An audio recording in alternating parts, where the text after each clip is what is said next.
Bonjour, allez viens, je vais te montrer d'où tu sors et qui tu es vraiment. Un bioprocesseur.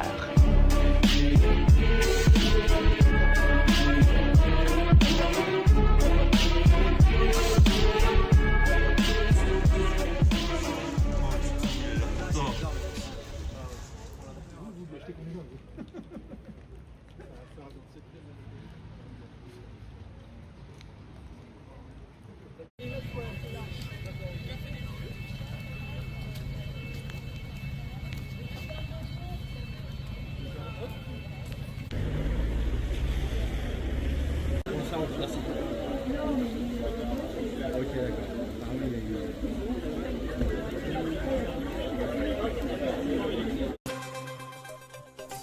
Il est 17h52, si vous nous rejoignez, bienvenue à vous. Si vous nous retrouvez, nous tenons tout d'abord à nous excuser pour cette interruption de nos programmes qui a duré un peu plus de 2 heures. Une interruption qui fait suite à une alerte à la bombe qui a touché nos locaux en milieu de journée. Une alerte prise très au sérieux lors de cette semaine très sensible de commémoration des attentats du 13 novembre. La préfecture de police qui a reçu cette alerte a décidé immédiatement de boucler le quartier du 15e arrondissement où se trouve notre média. Oui, effectivement, et la direction du groupe a pris la décision d'évacuer toutes les équipes présentes dans nos locaux, les équipes de BFM TV, donc bien sûr, mais aussi de RMC ou encore de la Tribune. Pendant plus de 2 heures, donc des vérifications ont été menées et l'alerte a été levée il y a un quart d'heure à présent. On va revenir sur les faits avec vous, Paul Conge. On a vécu ensemble cette situation. Vous êtes du service police-justice de BFM TV. Que s'est-il réellement passé aujourd'hui, cet après-midi ?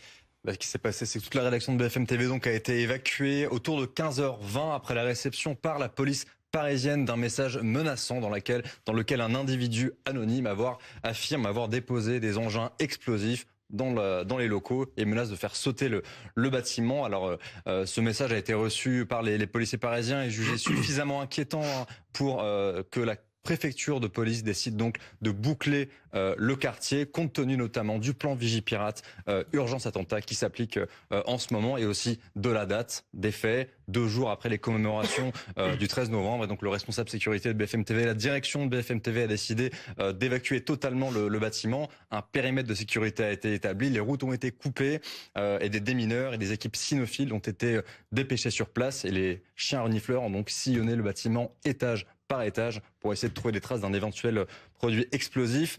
L'alerte a finalement été levée vers 17h35. Ferme ta gueule.